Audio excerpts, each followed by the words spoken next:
Eu gostaria de dar as boas-vindas aqui ao Instituto, a todos que aqui estão, registrar de maneira muito especial a presença dos nossos sempre presidentes do Instituto, o nosso presidente, Dr. Fernando Vidal, nossa presidente, doutora Rogéria Dotti, cumprimentar toda a nossa diretoria aqui presente, agradecer muitíssimo a presença do conselheiro federal da OAB, professor Rodrigo Sanches Rios, do nosso conselheiro estadual decano do conselho, Dr. Renato de Andrade, agradecer a presença da magistratura paranaense aqui conosco, desembargador Cleiton Maranhão, nosso presidente da Amapar, Dr. Marcel Ferreira dos Santos, toda a magistratura que o acompanha, nossos associados, associadas e convidados aqui presentes nesta noite. Para que possa fazer a apresentação do ministro, que dispensa apresentações e dá pontapé inicial a esse evento tão importante, eu passo a palavra ao Dr. Gustavo. Obrigado, presidente Guilherme Lucchesi. É com muita alegria e satisfação que anuncio, então, o início deste debate, agradecendo muito o ministro Joel Paciornik pelo seu tempo, pelo deslocamento de Brasília até aqui. Sua presença muito engrandece aqui, ministro, os nossos debates, né? O tema da mesa é a importância dos precedentes em matéria penal, um tema de suma importância para todos os operadores do direito, né, especialmente quando é tratado por um ocupante do STJ, o ministro, que ele tem a vivência diária, né, com sustentações orais, argumentações e a produção em si da jurisprudência. O ministro Joel Ilan Paciornik é mestre em Direito pela Universidade Federal do Rio Grande do Sul, graduado em Direito pela Faculdade de Direito de Curitiba, foi advogado, procurador do município de Curitiba, juiz de Direito no Paraná, juiz federal, juiz no Tribunal Regional Eleitoral do Paraná e desembargador no Tribunal Regional Federal da 4ª Região. Foi professor de Direito no ensino superior e em curso de pós-graduação, é conferencista e autor de diversos livros e artigos e esta noite nos honra aqui com a sua presença. Excelentíssimo ministro, passo-lhe a palavra então para que Vossa Excelência possa iniciar a sua fala. Muito obrigado. Muito boa noite. Eu quero saudar inicialmente aqui os dirigentes do Instituto dos Advogados, Dr. Guilherme Brenner Lucchesi, Dr. Gustavo Brita Scandelari, ao mesmo tempo em que agradeço muito por esse convite. Quero saudar também todos os advogados, e eu farei na pessoa do professor Fernando Vidal Pereira de Oliveira, que apesar de ter passado um bom tempo na magistratura, sua origem é na nobre classe dos advogados e hoje também voltou à advocacia. O professor Fernando foi meu professor de Direito Civil na Faculdade de Direito de Curitiba, então uma grande honra reencontrá-lo aqui. Os magistrados também saúdo na pessoa do desembargador Cleiton Maranhão, que foi meu colega na Escola da Magistratura também, e todos os advogados, senhoras e senhores. Eu digo que em 24 horas de Curitiba, minha necessidade pluviométrica já foi suprida, porque estamos há 167 dias em Brasília sem chuva. Mas, felizmente, nessas poucas horas eu já consegui relembrar o que é a chuva. É muito bom retornar a Curitiba e a esse instituto também, onde estive alguns anos atrás. Naquela oportunidade eu falei sobre a história do STJ, seus principais julgamentos. Isso era quando o STJ estava completando 30 ou 32 anos, alguma coisa assim. Ainda presidia o instituto o Dr. Tarcísio. Então, uma honra para mim estar aqui nessa casa de advogados e nesse instituto que tem um papel de agregador acadêmico, e pelas fotografias que vi ali dos ex-presidentes, quantas daquelas pessoas fazem ou fizeram parte da nossa vida. Isso realmente é muito gratificante. Bem, tenho me preocupado muito com essa questão dos precedentes, e até fiquei muito feliz quando fui convidado a falar sobre esse tema, até porque há quase um mês atrás, o Instituto Brasileiro de Direito Processual me honrou também com outro convite, e aqui estive na jornada 15ª, né, Jornadas de Direito Processual Civil, que reuniram 249 processualistas de grande... e eu, né? 249 e eu. E naquela ocasião falei também sobre precedentes. E achei muito interessante porque uns dias antes do Congresso, o professor Cássio Scarpinella publicou, como se fosse uma exposição de motivos do Congresso, onde ele colocou muito bem que os 4 eixos principais do Congresso, do Instituto Brasileiro de Processo Civil, entre um deles estavam os precedentes, que mostra haver uma grande preocupação dos processualistas, da doutrina enfim, de nós todos que somos operadores do direito com esse tema. Diria talvez que a questão dos precedentes hoje está entre os temas mais importantes e que podem ser uma possível solução para alguns problemas do sistema de justiça e principalmente no sistema de justiça criminal, porque nós enfrentamos hoje uma crise que pode ter várias causas, mas uma delas também é ainda a novidade do sistema de precedentes no sistema, na ordem jurídica brasileira. Nós ainda não temos a cultura do precedente e muitas vezes essa cultura, esse tema tem recebido críticas, mas essas críticas são muito mais em função da incompreensão daqueles que esperariam que nós copiássemos o modelo completamente da common law e nós não copiamos. Nós trouxemos para cá, nas palavras do ministro Fux, uma fusão interessante entre institutos das famílias da common law e da civil law. Não preciso dizer que o Brasil segue o sistema da civil law, sistema romano-germânico, onde a segurança jurídica é buscada através da lei. Ao contrário, o sistema da common law, o sistema anglo-saxônico, a busca da segurança jurídica é feita através do sistema de precedentes. Mas eu diria que nós importamos coisas boas desse sistema e desta fusão, aliás, desta preocupação que já vem da década de 60, que já se preocupava na época com o excesso de processos no Supremo.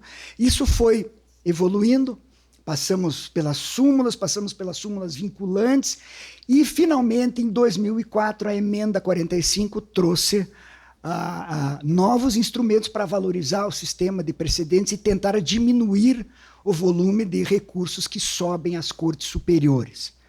Então, esse é talvez uma constatação nossa, no sentido de que nós temos que encarar e temos que tentar aproveitar o máximo possível do que o sistema de precedentes tem de bom a nos trazer.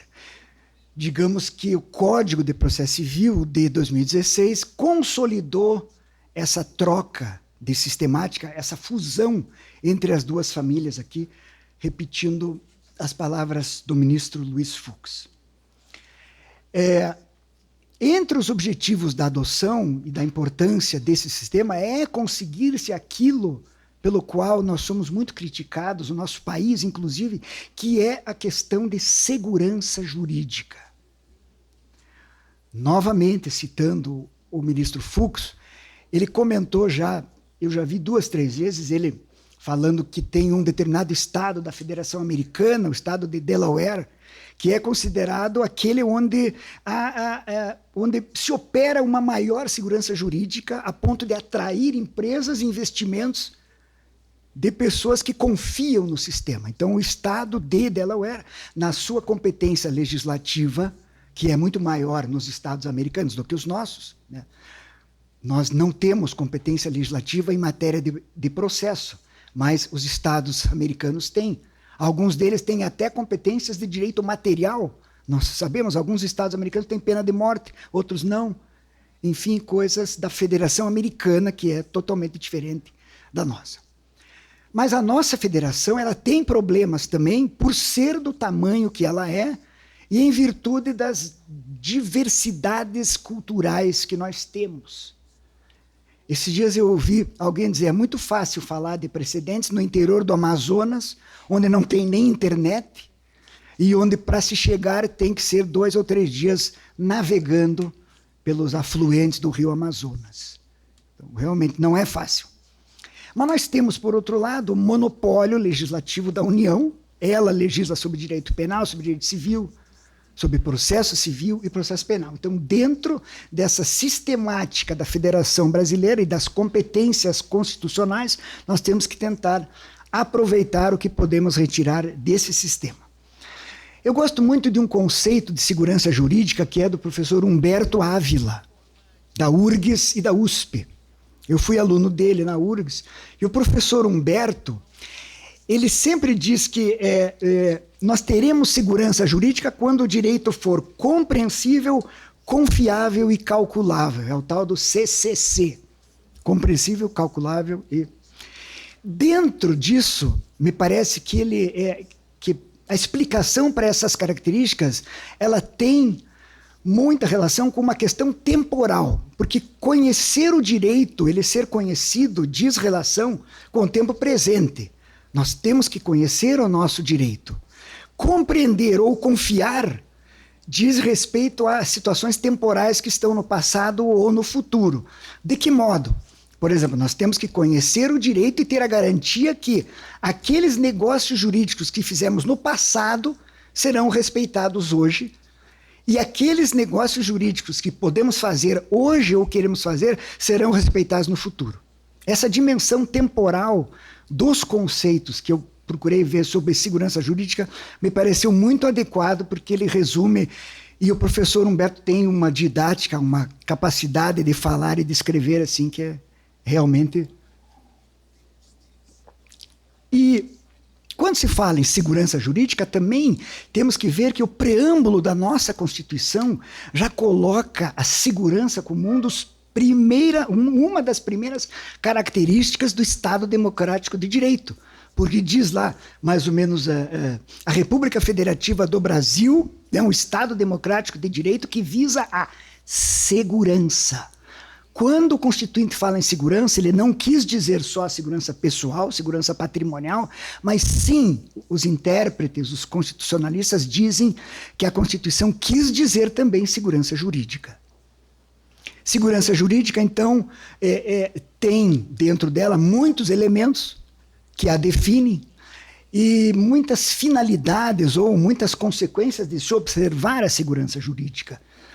Por exemplo, a isonomia decorre da segurança jurídica, a uniformidade decorre da segurança jurídica, a previsibilidade decorre de se ter ou não ter um sistema eficiente de segurança jurídica, e também, a partir da emenda constitucional número 45, também a razoável duração do processo. Princípio do qual nós não podemos nos afastar, porque é claro que um sistema eficiente de precedentes vai tornar mais ágil, mais rápida a prestação jurisdicional. Isso é algo que nós temos que ter em mente. Então, a professora Teresa Arruda Alvim, da mesma forma com que um doutrinador de direito processual americano, John Dawson, falam que no sistema de precedentes o juiz tem um papel muito importante, que é o de criador do direito. É o tal da judge-made law, a lei feita pelo juiz. É que na concepção da common law, realmente, aquela situação jurídica que é decidida pelo juiz a partir da aplicação de um precedente vale como uma criação jurídica, é verdadeiramente a criação do direito, porque a jurisprudência na common law é fonte primária do direito.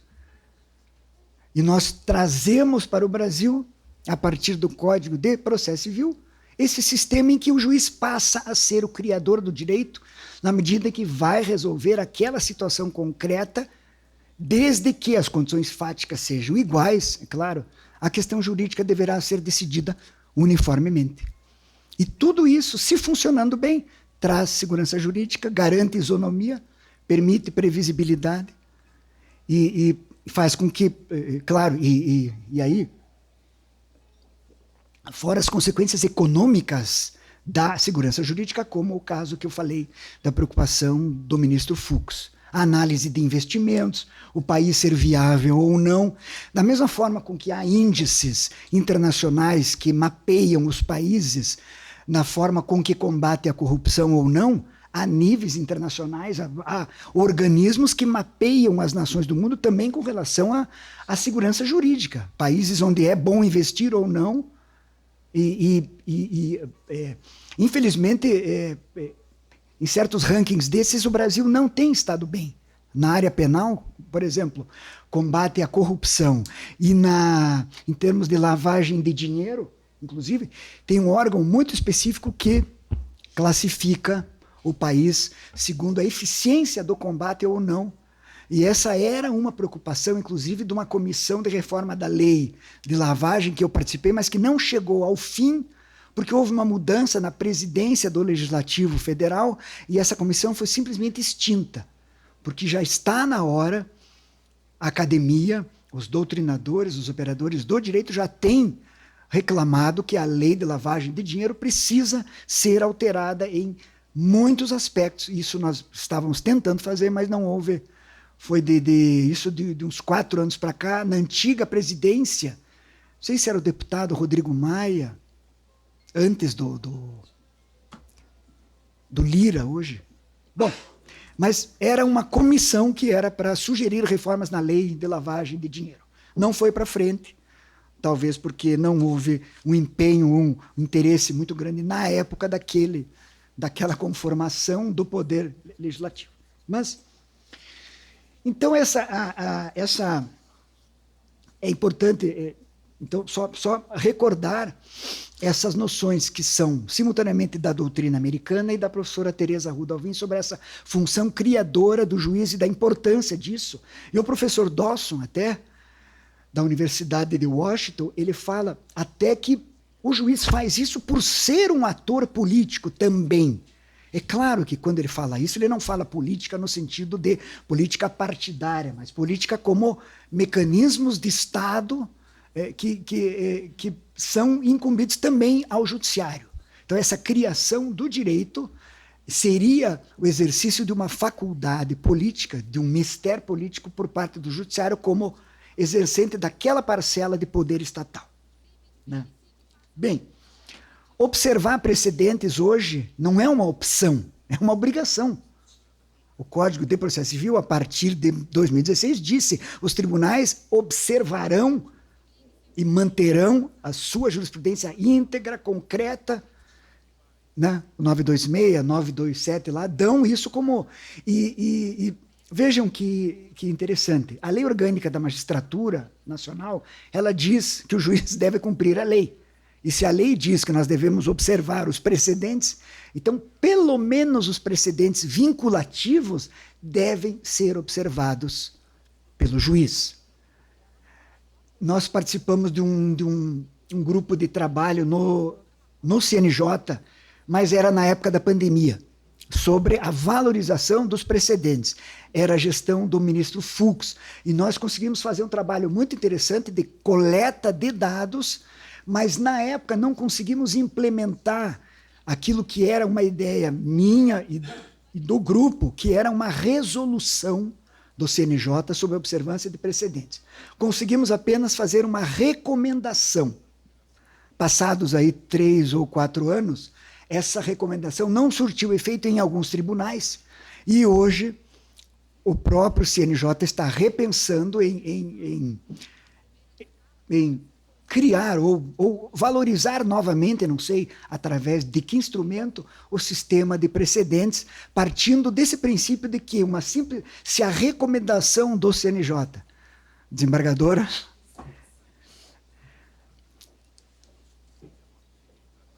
não era possível chegar discretamente. Não, mas eu não ia deixar a senhora.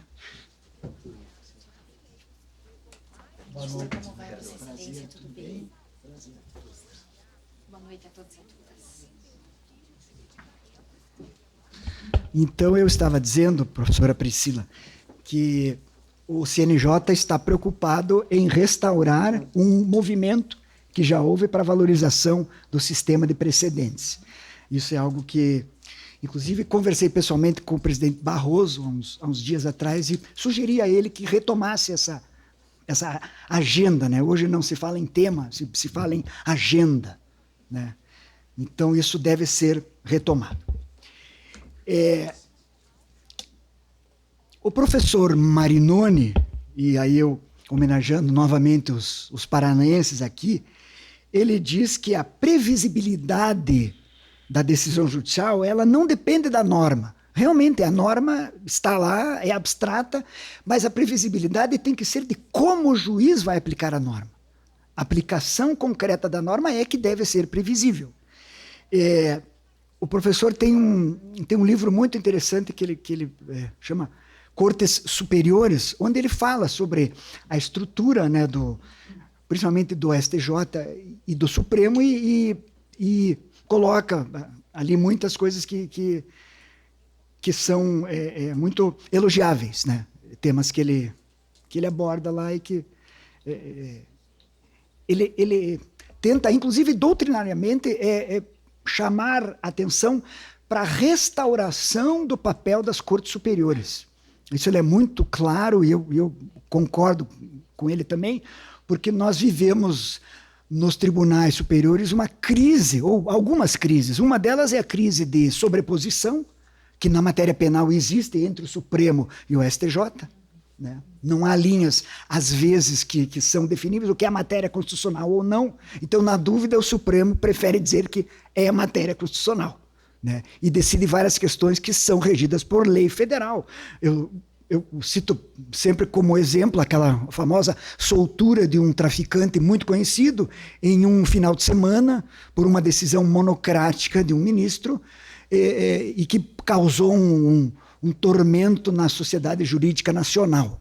Né? E isso me parece ser, academicamente falando, né? E aqui estamos em nível, né, acadêmico, me parece uma invasão, porque aquela matéria era regida pelo parágrafo único do artigo 316 do Código de Processo Penal.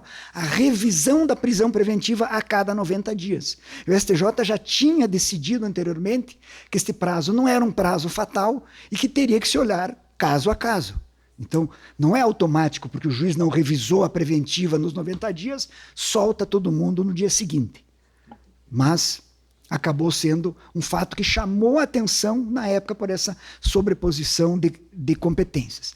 Mas eu acho que a crise mais significativa que hoje, pelo menos o STJ vive, vem da cultura da má aplicação da Constituição e de alguns desvios que poderiam ser corrigidos, talvez com alguma alteração processual, que é aquela ideia, por muitos usada, de que o STJ é uma terceira instância. E na matéria penal é pior ainda, que ele é instância de passagem. Né? Hoje, um furto de 30 gramas de carne moída chega no Supremo e passa pelo STJ.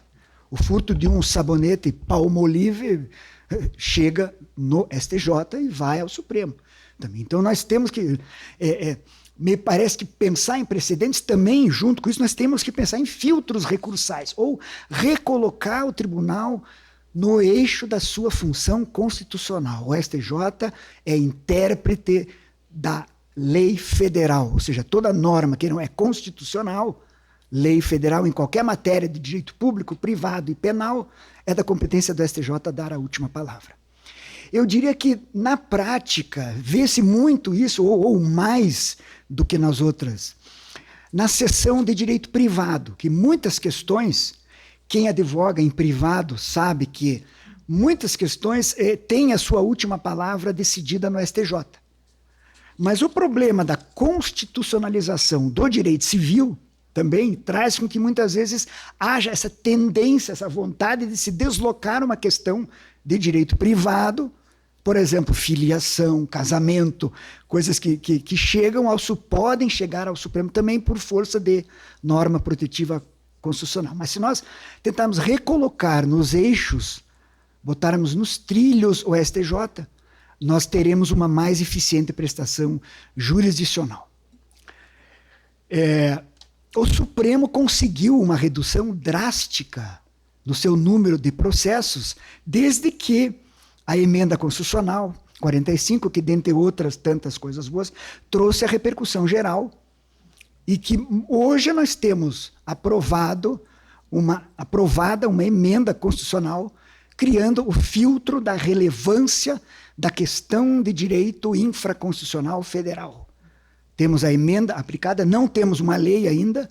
Existem 2 anteprojetos, um da OAB e um do próprio STJ, que estão no legislativo, mas que eu já digo a quem milita no direito penal, a própria emenda já exclui dessa possibilidade a matéria de direito penal. Ou seja, tudo em penal se pressupõe relevante. Particularmente, eu acho que poderia o Constituinte ter tido um pouco mais de sensibilidade, pelo menos criar algum critério de acordo com a gravidade do delito ou com a quantidade de pena. Nós poderíamos ter coisas como, por exemplo, um sabonete Palmolive que foi furtado do Mercadorama ali. Nem sei se ainda existe Mercadorama aqui, não, né? Desculpa, é que eu sou da época... É nacional.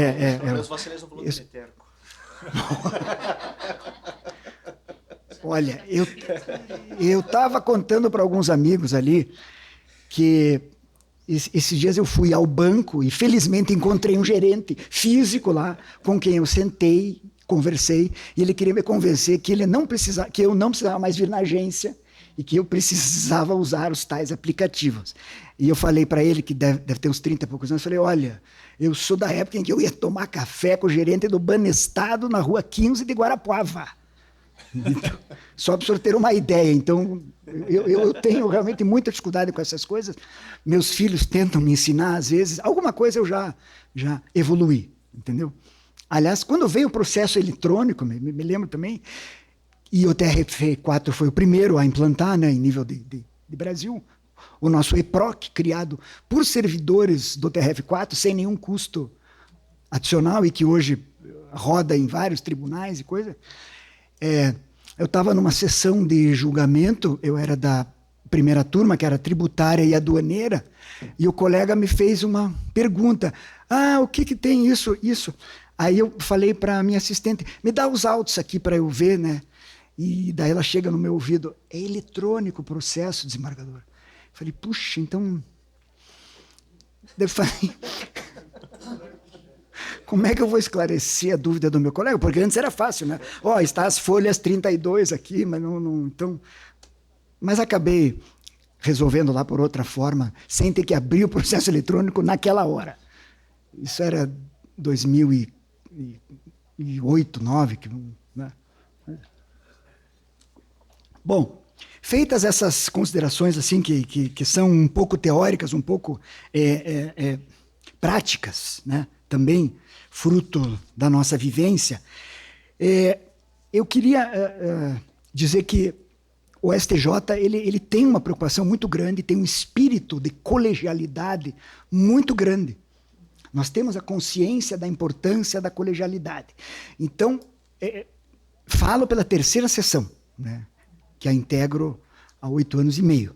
Na terceira sessão, quando existe alguma diversidade de posição entre a 5ª e a 6ª turma, mesmo que não seja através do recurso repetitivo, que é um instrumento de uniformização de jurisprudência com caráter vinculante, ou seja, cria-se um precedente, há uma permissão de que o relator afete este processo à sessão, que é a reunião das 2 turmas.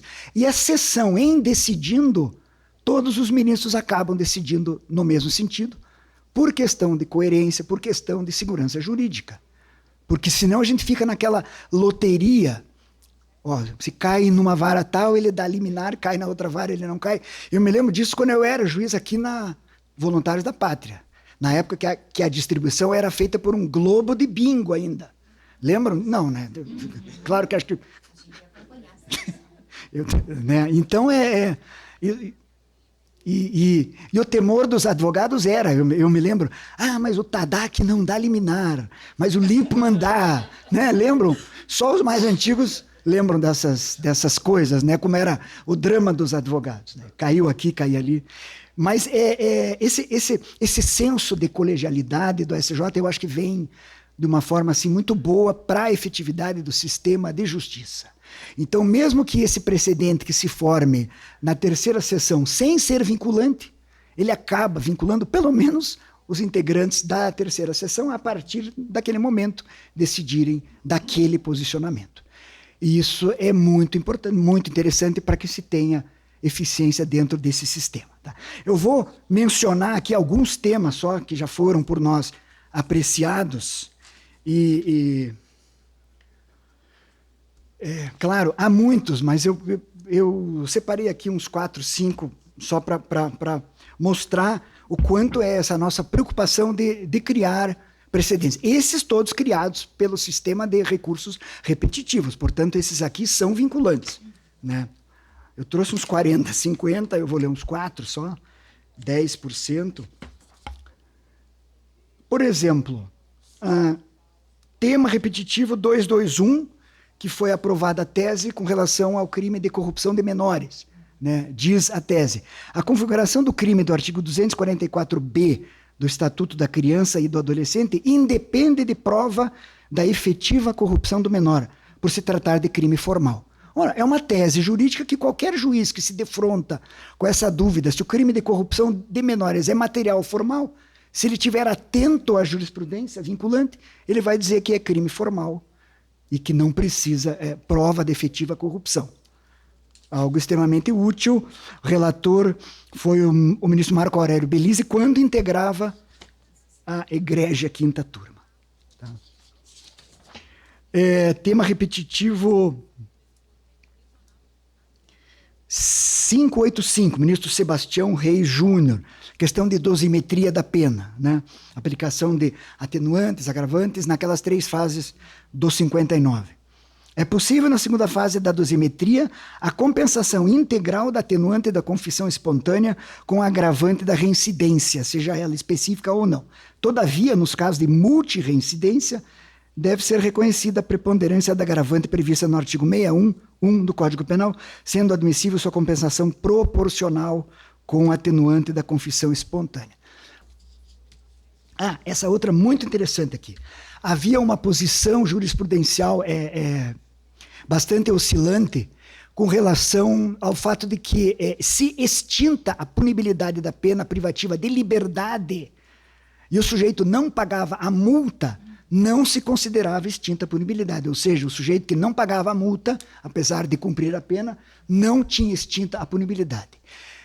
Nós criamos, né, criou-se esse entendimento de que o inadimplemento da pena de multa, por razões de hipossuficiência, não obsta a que seja declarada a extinção de punibilidade. Né? Também muito interessante porque isso é um drama social do nosso sistema penitenciário. Quantas pessoas, muitas vezes, são presas né, sem condições do adimplemento da pena pecuniária. Então, essa foi tema 931 que gerou essa tese.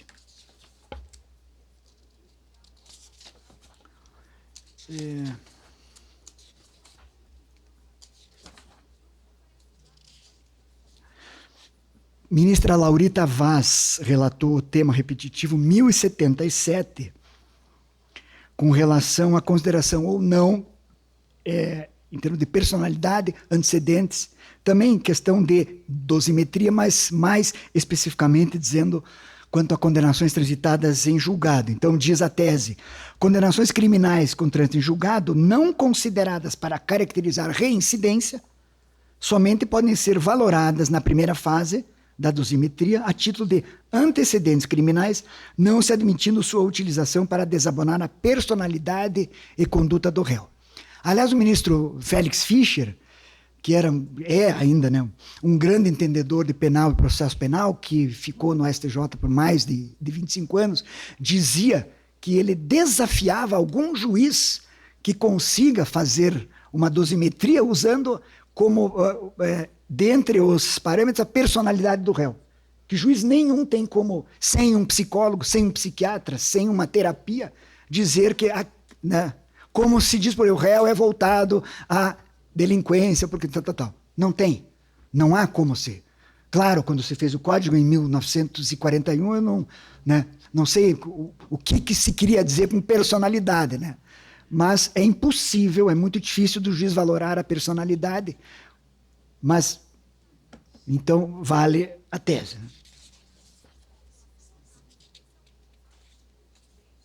Né? A história do do emprego de arma branca, né, o emprego da faca para qualificar o crime ou não, foi o tema 1110 da minha relatoria, curiosamente. E diz o seguinte: em razão da novatio legis in melius engendrada pela Lei 13.654, o emprego de arma branca, embora não configure mais causa de aumento no crime de roubo, poderá ser utilizada como fundamento para a majoração da pena base quando as circunstâncias do caso concreto assim justificarem. O julgador deve fundamentar o novo apenamento ou justificar a não realização do incremento na pena basilar, nos termos do que dispõe o artigo 387, 2 e 3 do Código de Processo Penal. Como eu disse, são muitos temas e nós temos tentado, normalmente através da via do repetitivo, que tem uma eficácia maior. E temos tentado produzir alguns entendimentos cujo objetivo é facilitar a compreensão dos operadores do direito. O último aqui, questão de tipos penais do ECA, do Estatuto da Criança e do Adolescente, tem crescido muito a prática de crimes através da internet. Crimes não só contra o patrimônio, como estelionato, extorsão e coisa, como também crimes do Estatuto, aqueles crimes que são, por exemplo, o armazenamento e divulgação de imagens pornográficas de crianças ou adolescentes. Infelizmente, tem crescido isso muito no mundo, porque há um fenômeno, né, que o submundo da internet hoje, ele realmente está a assustar todos nós que pregamos um mundo sempre civilizado, né, e que contamos com a proteção estatal, mas o próprio Estado está preocupado com isso. Eu tive na Polícia Civil de Santa Catarina há 1 mês e meio atrás, que é conceituada como uma das melhores polícias civis do Brasil. Eles têm prêmios lá e coisas, e foi o que me informaram. A grande preocupação deles hoje é a criminalidade cibernética. E nesta área de crimes do Estatuto da Criança surgiu uma tese que chegou ao STJ, de que não podia haver concurso material entre o armazenamento e a divulgação. Que um seria crime que absorvia outro ou não. Data vênia, veja, são dois verbos que um pode subsistir sem o outro. O sujeito pode armazenar a imagem de conteúdo pornográfico e não divulgar. O sujeito pode divulgar a imagem sem tê-la armazenado. Então, esse caso foi da relatoria do ministro Reinaldo Soares da Fonseca, que é da 5ª turma, e a tese foi: os tipos penais trazidos nos artigos 241A e 241B do Estatuto da Criança e do Adolescente são autônomos, com verbos e condutas distintas, sendo que o crime do artigo 241B não configura fase normal, tampouco meio de execução para o crime do 241A, o que possibilita o reconhecimento, inclusive, de concurso material, né? Bem, isso aqui é um debate, né? Não é um monólogo, e eu quero mais ouvir os outros também do que ouvir a minha própria voz, porque... uma última coisinha aqui que eu traria, umas palavras do Justice Stephenson, da Suprema Corte Inglesa, com relação ao sistema de precedentes. É um alerta que ele faz aos juízes que temem que o precedente vai engessar, né, a aplicação do direito. Mesmo nós todos tendo ciência de que o sistema de precedentes permite a superação do precedente através do overruling, permitem o afastamento do precedente através do distinguishing, e está começando a se estudar também o overriding. Já tem na doutrina brasileira, inclusive, a questão do overriding, que é uma forma não de superação do precedente, mas de uma interpretação diferente daquele precedente quando há, por exemplo, um novo comando jurídico ou uma modificação legislativa relevante. Você pode manter o precedente, mas faz um overriding, né? Então isso aí já seria em si uma resposta para aqueles que temem o engessamento do direito. Mas o tal do Lord Justice Stephenson diz, né, alerta aos que temem o engessamento e o cerceamento da criatividade do juiz. Ele diz, aspas, a certeza de como um tema será decidido por uma corte superior deve prevalecer sobre a individualidade ou criatividade, pois é preferível à incerteza que não deve permear o sistema jurídico. Tá? Agradeço mais uma vez pelo convite e por os senhores terem me ouvido. Muito obrigado. Obrigado.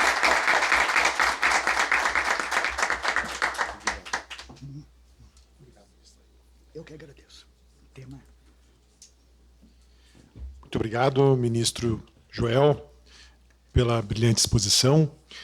Eu estava pensando se abriríamos para as perguntas agora ou depois, mas acho que como o tema da mesa é o mesmo, né, depois, abrimos ao final. Isso. Acho que Sim, fica, claro, né? acho que fica mais adequado. Não. Passemos então à nossa próxima palestrante, desembargadora Priscila, muito bem-vinda. De antemão, peço desculpas por ter marcado no mesmo dia de sessão. A gente podia ter previsto, né? A gente sabe que as sessões são às quintas-feiras. Desculpa tê-lo feito sair às pressas do tribunal, mas que bom que chegou aí a tempo. Pessoal, a desembargadora Priscila Placha Sá é especialista em Direito Processual Penal e tem mestrado em Direito Econômico e Social pela PUC-PR, tem doutorado em Direito do Estado pela Universidade Federal do Paraná, pós-doutorado pela UniCeub, professora adjunta licenciada de Direito Penal da PUC do Paraná e da Universidade Federal do Paraná, e é integrante do Núcleo de Gerenciamento de Precedentes da primeira vice-presidência do Tribunal de Justiça do Paraná. Coordenadora do Grupo de Monitoramento e Fiscalização do TJ Paraná e integra a segunda Câmara Criminal do nosso tribunal, aqui no cargo de desembargadora. Muito boa noite, muito obrigado pelo aceite, desembargadora. Sua presença aqui muito nos alegra. Vossa Excelência tem a palavra para discorrer a respeito do nosso tema. Primeiro eu tenho que pedir 1 milhão de desculpas, né? Mas o professor Rodrigo, que esteve lá hoje na sessão da segunda crime, é testemunha de que eu estava no nosso ofício de trabalho. E tem um colega nosso, ministro, que brinca que lá na segunda crime não é sessão, é rave, porque normalmente vai até tarde da noite, né? A gente não consegue muito ganhar da primeira crime, que é rave mais dark mesmo, né? Que vai até bem tarde, mas nós já tivemos algumas aí até 1 da manhã, meia-noite, enfim, mas não tem sido mais. A gente tem pensado em 8h30 da noite, tá bom. Então, eu queria, então, me desculpar, e faço isso especialmente na pessoa de Vossa Excelência, ministro Joel Paciorni, que dizer que tentamos, né? Mas eu digo que talvez quanto mais a gente tenta, e o nosso presidente Mário Elton buscou dar as prioridades, enfim, mas há ajustes nos quais não era possível, e o último voto no qual eu participava era um voto de 44 fatos, 120 páginas, e não era possível a gente ser tão rápido. Então, queria contar com a compreensão, apresentar minhas desculpas a todos e a todas na pessoa do ministro, agradecer muito especialmente a mais uma vez o Instituto dos Advogados do Paraná por me permitir estar aqui, na pessoa do nosso querido presidente, doutor Guilherme, mas especialmente no convite que o doutor Gustavo me formulou, e dizer que é uma honra, claro, eu infelizmente não pude acolher toda a palestra do ministro, mas em grande parte eu penso que o que nós temos aqui são questões afetas ao dilema efetivamente do funcionamento do sistema de justiça. E dizer que, quando o ministro fala, né, que a gente ia esperar a distribuição, no caso do Tribunal de Justiça, na época, ministro, no caso, o ministro do Tribunal de Justiça ainda tinha algumas peculiaridades, porque tinha uma servidora do protocolo que, se a gente não organizasse lá a bailarina furando todas as folhas, ela não recebia e não mandava processar, e a gente até no escritório que eu trabalhava, a gente tinha um modelo de madeira, a gente punha as folhas ali para furar, para não sair nada errado, para poder dar certo. Então, são reminiscências positivas, e eu vendo meus 2 professores de Direito Civil aqui, professor Fernando, professor Dilson, dizer que eu virei penalista de teimosa, porque tive direito das sucessões com o professor Fernando Vidal, né, a teoria da Sazini, quando se abre a sucessão, enfim, e com o professor Dilson, contratos em espécie. Então, virei penalista, enfim, acho que, de outro lado, por boas influências, uma delas, o professor Andretta.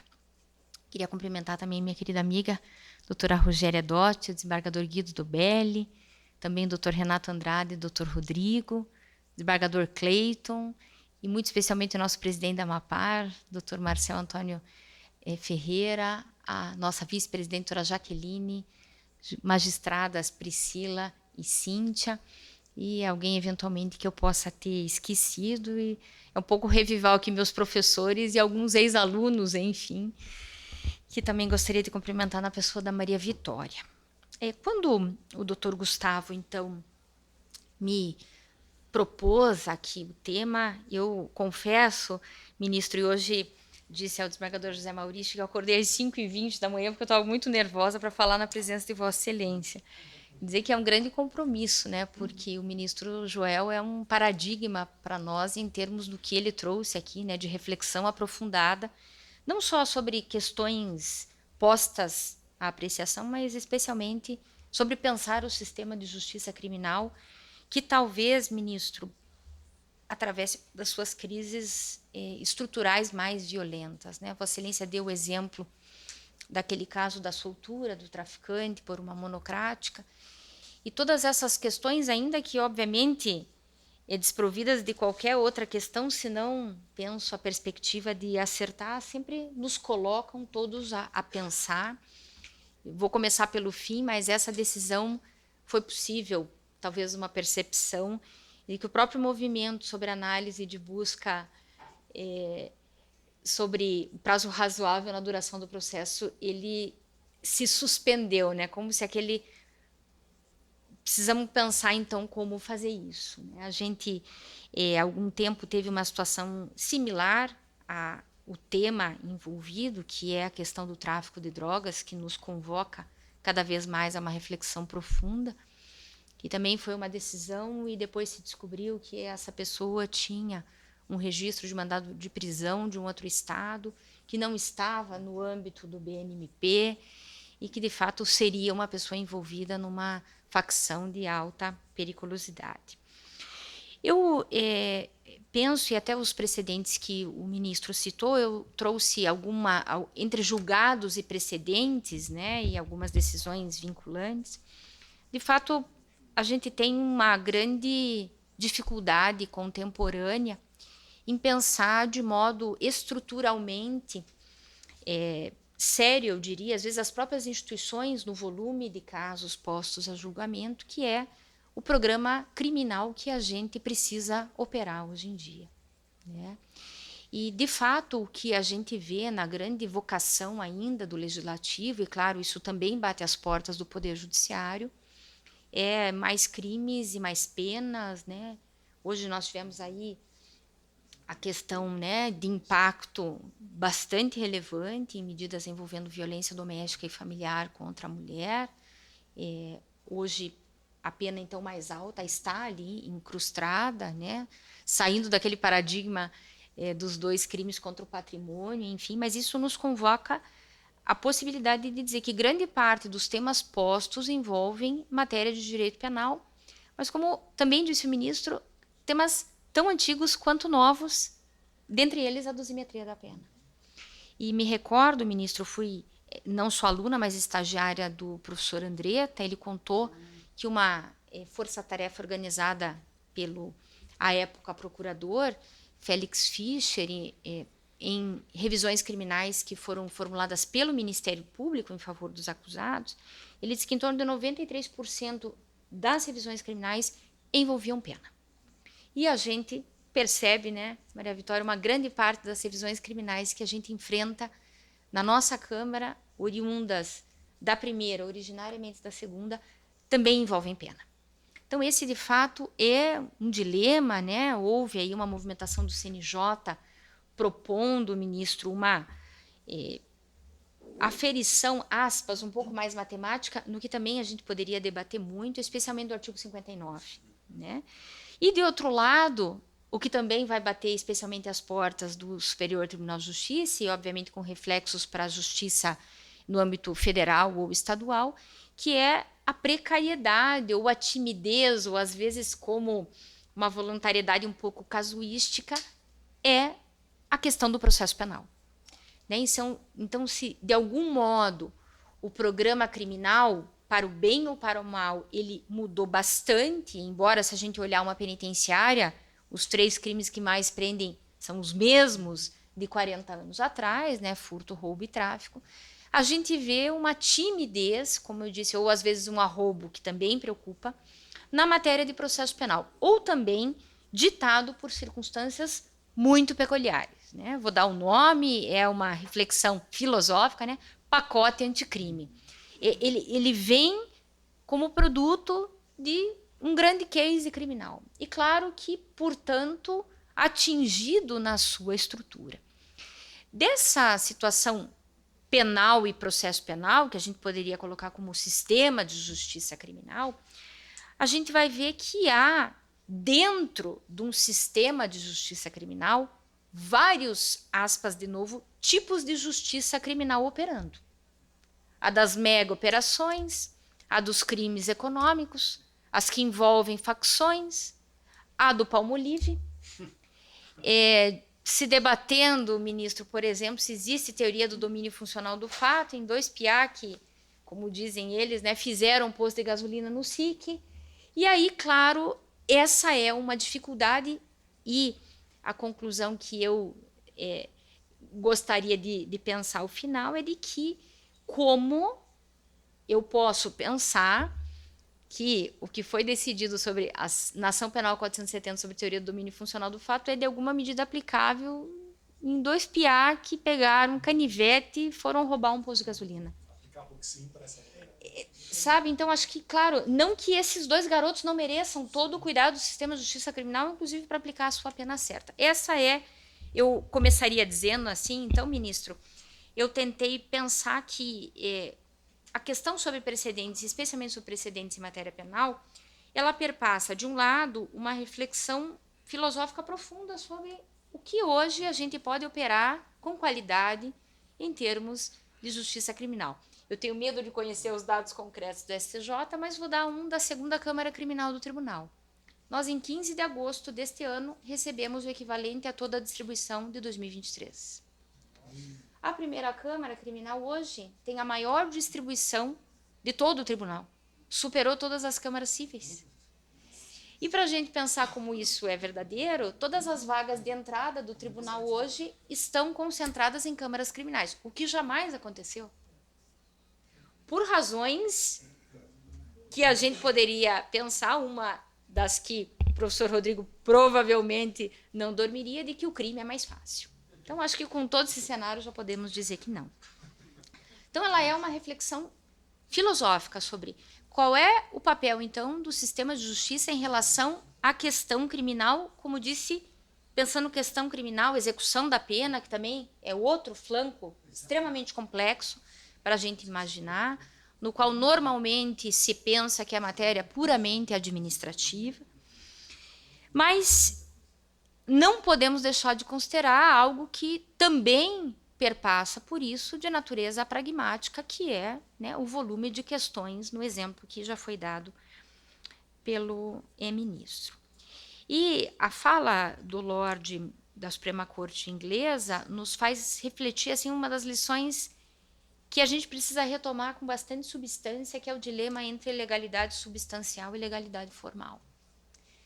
Não que, ministro, confesso, não me preocupe às vezes, né, preenchimento à larga, né, de normas penais em branco, enfim, eu vou trazer 2 questões aqui, enfim, para refletir. Então, eu diria que a gente está num paradigma que exige uma reflexão filosófica, uma de natureza prática, mas, obviamente, em pensar que o sistema de justiça criminal opera a política criminal de um país. Esse é um fato.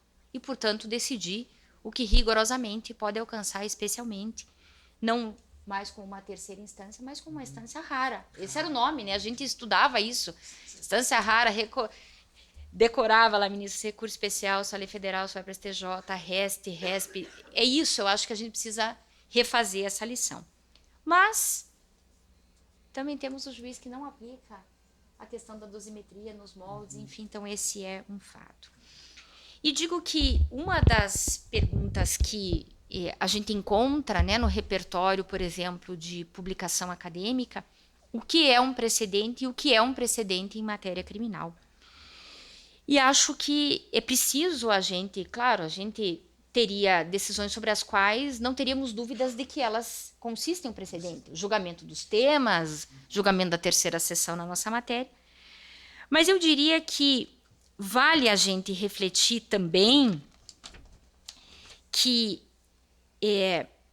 temos a discussão, o exemplo dado pelo ministro, de uma decisão monocrática que pode se constituir como um precedente. E claro que aquilo que se fazia no passado, né, você sabe como que decide o fulano, né, a distribuição da liminar, ela obviamente que impacta e parece que a contramão do precedente a gente trabalharia com um critério de sorte, né?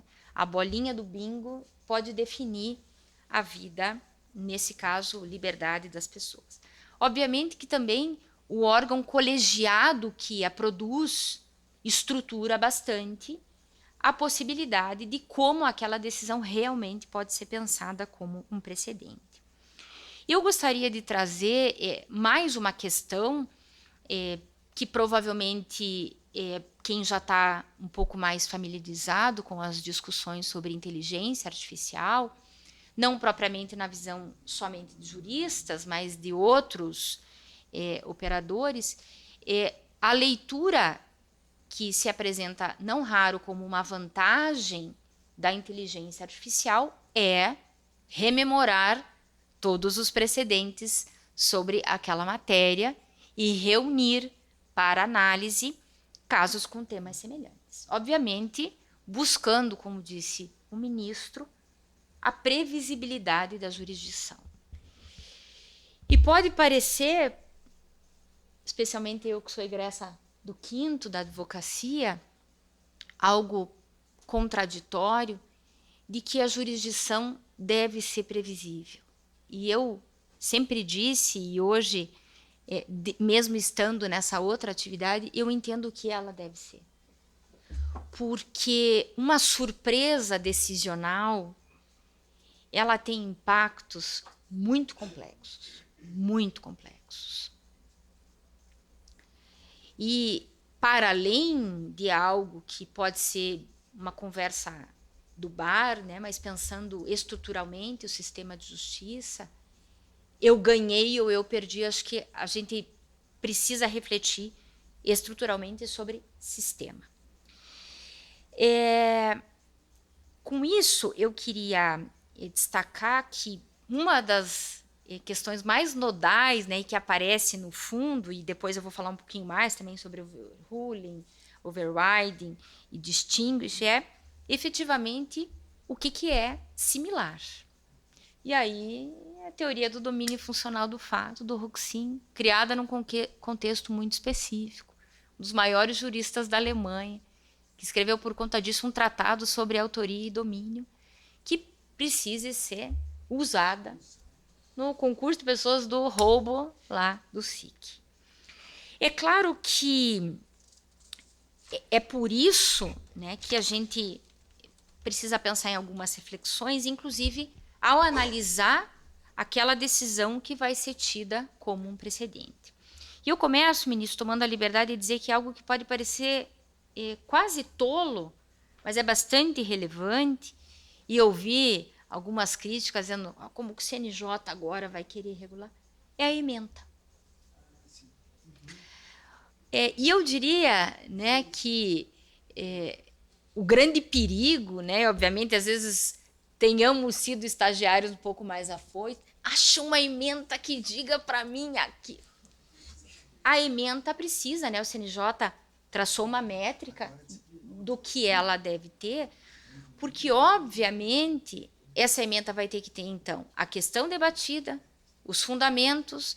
Eu diria, professor Rodrigo, quem produz artigo científico sabe exatamente a importância da ementa, porque ela deve ser representativa, fiel do conteúdo daquele julgado. Mas isso, especialmente quando estamos pensando sobre precedentes, não inibe que o operador do direito, seja ele em qual player, qual condição de player ele ocupe, ele tem que olhar, obviamente, a ratio decidente. Então, obviamente que a parte dispositiva vai chegar a uma conclusão, mas é a estrutura do fundamento do julgado. Porque é disso, eu acredito, que nós podemos extrair se efetivamente aquele julgado se constitui como precedente, claro, além daqueles precedentes que claramente são assim tratados, e sobre o que esse precedente efetivamente trata. Vou dar o exemplo, pode ser uma questão genérica. Requisitos para a realização de reconhecimento fotográfico. Mas ela pode ter uma especificidade, reconhecimento fotográfico em casos de ato infracional. É claro que alguns artigos científicos que tratam sobre essa estrutura do precedente e a ratio decidendi vão trabalhar, inclusive, com as questões genéricas que contornam aquilo. Né? Sempre fico pensando, ministro, o caso do furto, repouso noturno. Ah, mas se eu sou lá do interior, uma cidade que todo mundo dorme cedo. Ah, e São Paulo que é 24 horas. E se o sujeito é vigia e ele, na verdade, trabalha à noite e dorme de dia? E aí a gente pode, né? É quase como aquele aluno que diz assim, e se a casa tiver muro baixo? Né? Claro que é preciso a gente pensar a estrutura da decisão. E aí eu queria, respeitosamente, dar um exemplo para tratar de uma questão que é muito importante, né? Eu diria assim, aquelas coisas ditas de soslaio que não podem estruturar um precedente. E eu dou um exemplo, isso se chama obterdita, né? E a gente tem um exemplo bastante emblemático na discussão de um dos embargos infringentes da ação penal 470. Né? Uma leitura de um ministro e a discussão sobre outros dois, se aquilo efetivamente compunha a ratio decidendi estruturante do julgado ou ela era um comentário lateral. É por isso que sempre penso que o julgador julga um caso. Comentários, né, cunho moral, enfim, ou aquela coisa dita de passagem, se constam da decisão, o perigo é que ela passe a ser também um fundamento seu estruturante. Então, eu acredito que essa é uma questão bastante importante para a gente pensar o argumento central e a estrutura do fundamento daquele argumento central que vai fazer com que eu possa dizer, que a ementa representa exatamente o conteúdo daquele julgado e que eu posso, então, usar esse julgado como um precedente. E aí vão vir essas três questões já trazidas pelo ministro, a questão do distinguish. A necessidade de eu dizer, voltando àquela questão do similar, a comparação entre um caso de julgamento e o precedente, chegando à conclusão que não se aplica àquele caso. A hipótese, né, do overruling, que é a discussão sobre a mudança de entendimento do tribunal, né, por uma série de razões. Vou dar o exemplo do novo debate levado, ministro, à terceira sessão sobre a súmula 231, né? E eu ousaria refletir que uma das questões que pode levar a gente a refletir, né, o fato de a sessão especializada ter pensado, são eventuais, talvez, disparidades político-criminais, pensando bem Roxin, doutor Gustavo, né, se a decisão jurídico-penal, em termos dogmáticos, ela acomoda uma perspectiva político-criminal no debate sobre os efeitos que ela tem para o ANPP, como também o fato de ela se constituir com uma causa de impacto bastante importante nos casos de delação premiada de organizações criminosas. Né? O sujeito que furtou o Palmolive, ele não tem como fazer uma delação premiada. Ele não tem ninguém para delatar. Ele tem ele mesmo. E a confissão dele, se ele é primário, tem 21 anos de idade, enfim, a pena dele vai ficar no mínimo. Né? Então, esse é o dilema de a gente, de novo, chegar à conclusão estruturante de que nós temos vários direitos penais dentro do direito penal. Várias pessoas, né, colocadas. Eu digo, a nossa Câmara julga na mesma tarde empresário, às vezes até um político, e um adolescente em conflito com a lei que estava fumando cigarro e maconha na saída da escola.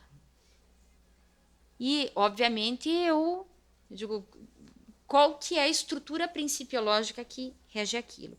E override, né, que é a superação parcial, como disse o ministro, por razões normativas, por uma revisitação de entendimento. E o debate sobre a derrotabilidade do precedente em casos concretos, né? Eu vou tomar liberdade de citar um exemplo, né? A matéria tem súmula e a gente poderia entender se ela aplica-se, enfim, a esse caso ou não. Situação que, às vezes, a segunda Câmara Crime enfrenta, não raro, não debate publicamente, porque são processos que têm, eu diria, dupla cláusula de sigilo, além de se tratar de ato infracional, porque envolve estupro de vulnerável. E o exemplo é uma garota de 12 anos que namora com um menino de 14. Ministro, não tenho dúvida de que é muito diferente de uma menina de 10 que foi se viciada sexualmente por um homem de 50 anos. E claro que essa é, né, a gente tem o caso lá atrás do ministro Marco Aurélio, né, objeto da revista Veja, de 12 com 19, tem uma situação presente, mas eu diria que essa é uma questão rigorosamente para a gente refletir. Obviamente que entram aí sugestões, inclusive tem um material do Ministério Público, se eu não me engano, do Estado de Goiás, dizendo a efetiva ausência de demonstração no ato, a pouca idade de diferença entre as duas partes, a efetiva aquiescência. Essas são questões, obviamente, que fazem que entre 10 e 50 não há possibilidade de discutir, mas talvez aqui seja um exemplo. Também são necessários debates, uma parte, obviamente, o ministro já trouxe a partir dos julgados dos temas, mas sobre a efetiva autoridade ou posição vinculativa do decidido. É claro que a gente sabe que ninguém vai dizer que a súmula vinculante não é vinculante. Mas esses são debates que a gente escuta por vezes, né? Não é porque decidiu que eu preciso decidir. Claro que essa é uma questão que passa pelas palavras do Lorde. O quanto eu não posso fazer uma aposta, obviamente, nos precedentes. Eu diria que dessa reflexão, obviamente, faria com que a gente pensasse, obviamente, como são construídos os precedentes no sistema inglês.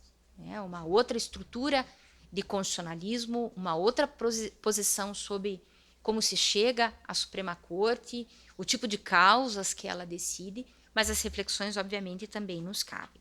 Assim, na primeira questão, que é efetivamente o que é o precedente, né, já disse também o ministro que nós dele nos valemos, e eu brinco que lá no Núcleo de Gerenciamento de Precedentes, né, eu sou aquela que praticamente só assiste, né, porque precedentes em matéria criminal são raros. A gente tem toda a sistemática, por exemplo, para construir um IRDR, né, e dou exemplo lá, só a segunda Câmara julga as suas matérias, então ela nem comparativa entre decisões de câmaras distintas para fazer. Então eu aprendo, na verdade, com os meus outros dois colegas que estão ali.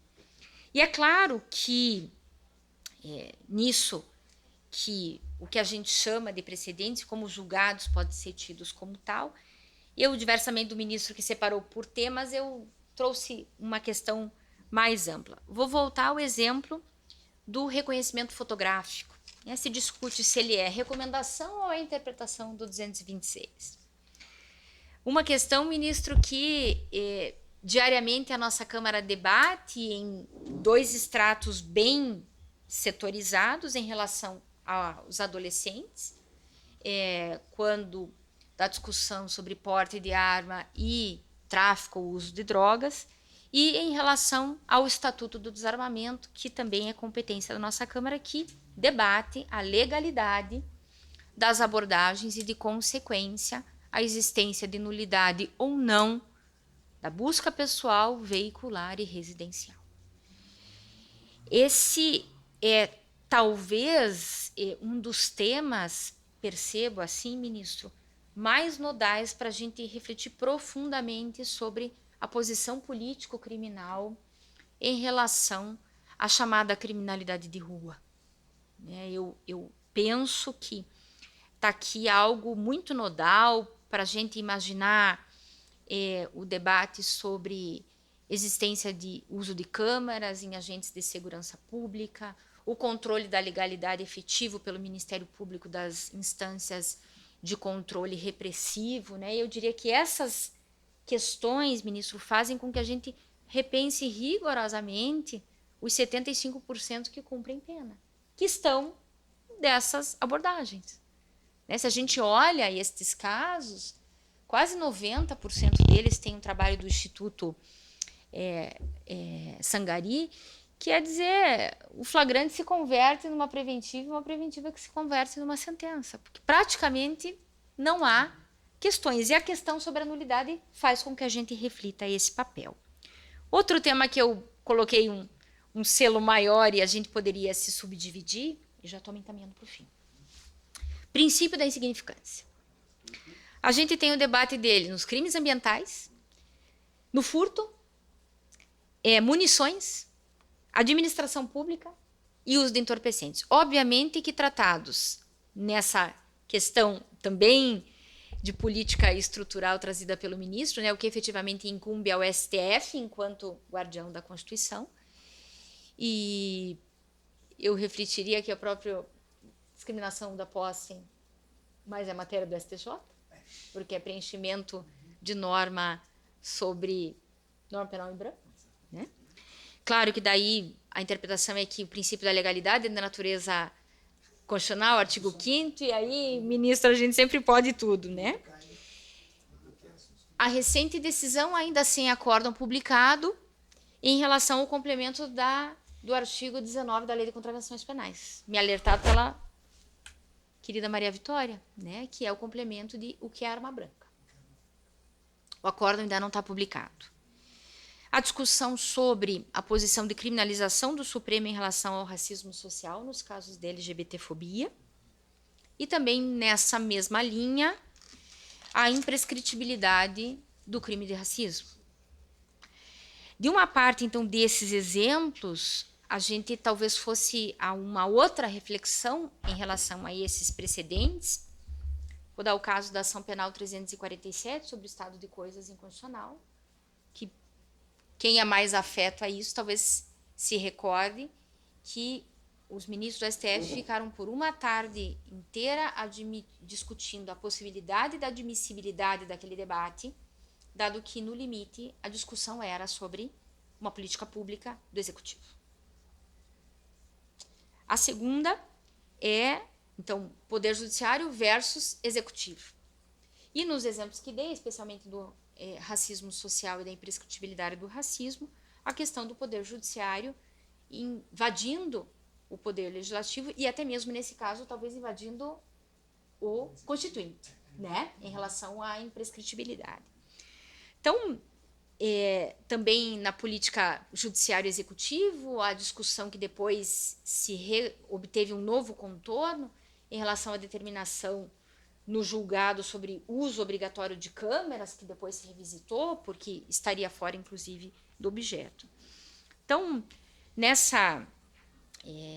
nessas considerações que eu procurei brevemente reunir aqui para trazer para os colegas, não vou dizer, ministro, sem muito receio de não passar vergonha na presença de Vossa Excelência, que é um grande desafio para mim, mas, de fato, acho que a gente precisa institucionalmente, doutor Marcel, eu tenho conversado com a Câmara, a gente precisa debater seriamente a questão de o Poder Judiciário, de fato, ocupa, no limite, num país como o nosso, a gestão da política pública criminal. A gente, seriamente, participei no Ministério Público num debate sobre o princípio de insignificância, qual é a aposta, até mesmo orçamentária, é bastante difícil a gente usar essa palavra, sobre a operabilidade do sistema de justiça criminal, Normalmente, os criminólogos que trabalham com a cifra oculta, mas, de fato, a gente tem uma cifra evidente que realmente precisa de um trato assim um pouco mais cuidadoso.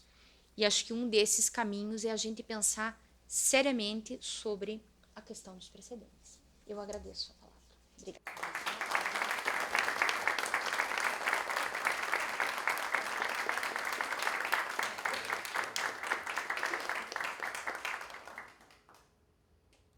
Muito obrigado, desembargadora Priscila, parabéns pela excepcional fala.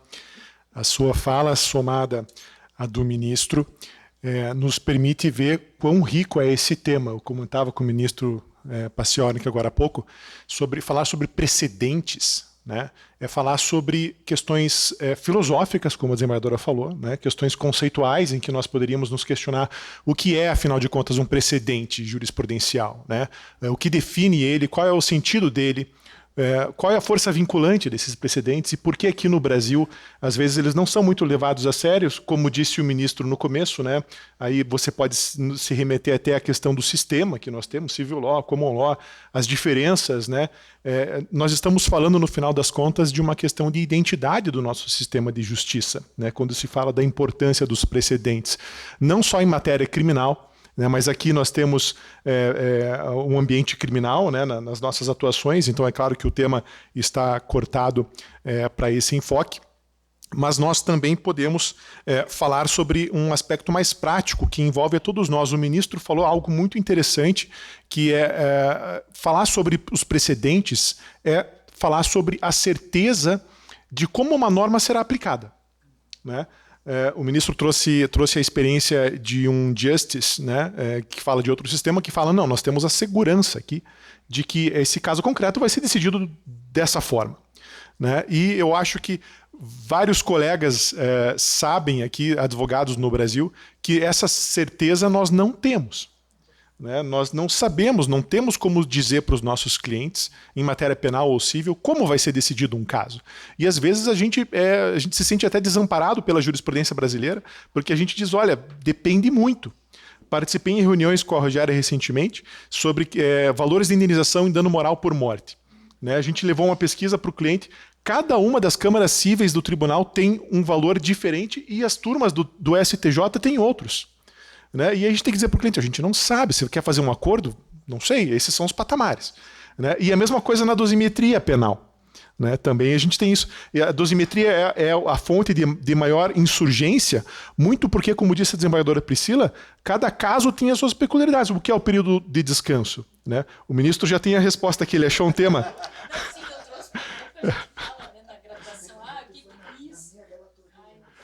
O tema de relatoria do ministro responde que, para tentar resolver essa questão, o período de descanso corresponde ao período de descanso da população em geral. Ou seja, é noite. Né? Se a pessoa trabalha de noite e dorme de dia, azar o dela. Né?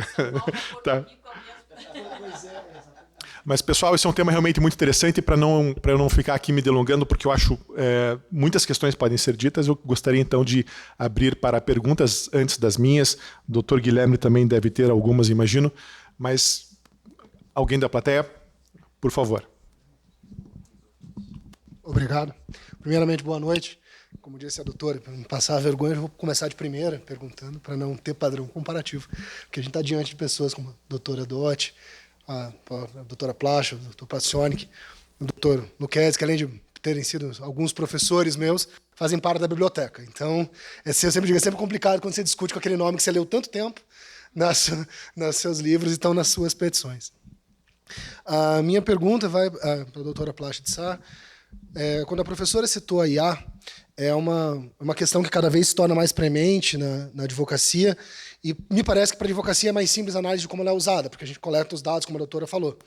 A minha dúvida na aplicação, até para o doutor ministro, quando a gente leva ela para a magistratura, para a prática dela, ela sim pode ser muito útil para identificar quais são os critérios, para identificar o que é um precedente, mas como usar ela para identificar, uniformizar e aplicar precedentes, sem violar duas coisas que me parecem importantes.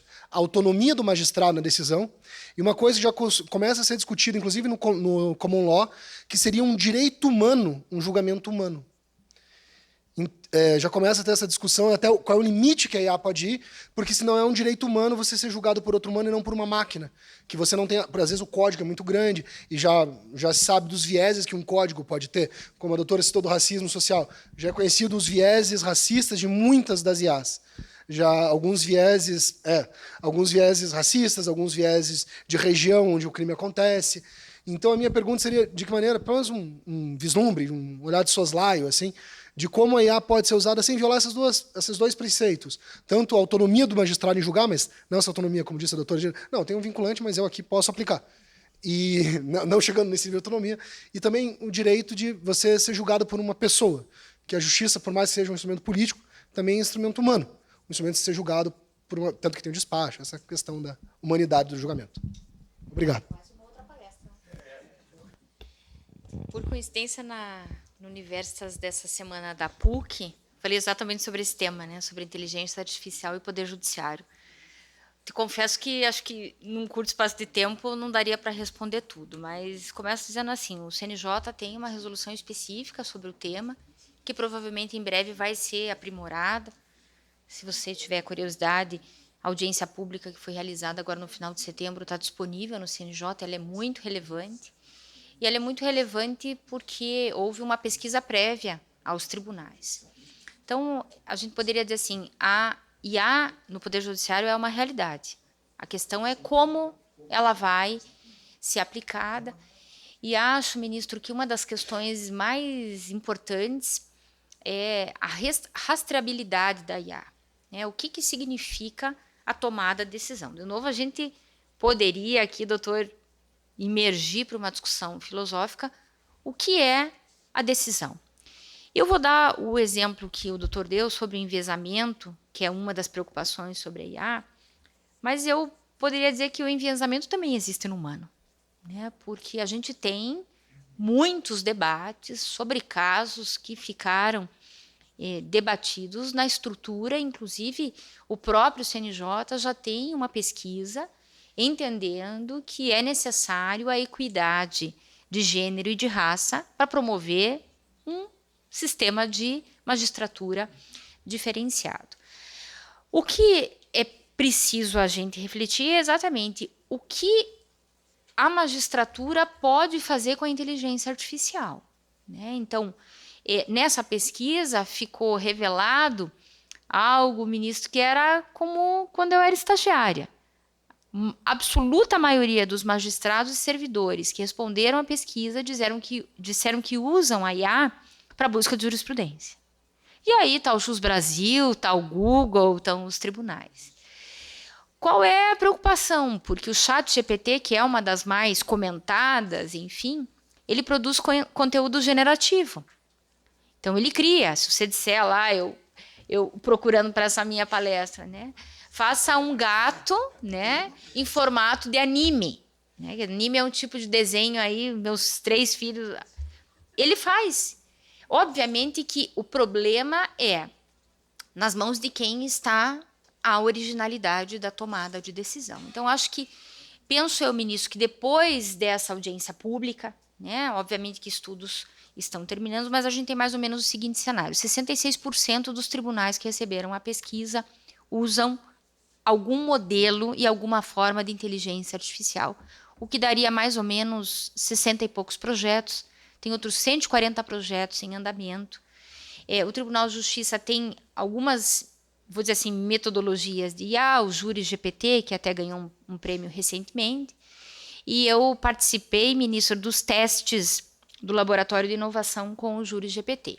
E fiz para ele a seguinte pergunta. Contei esse exemplo lá na PUC.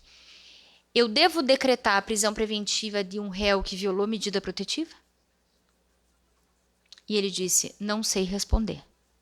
Mas os requisitos da prisão preventiva estão no artigo tal,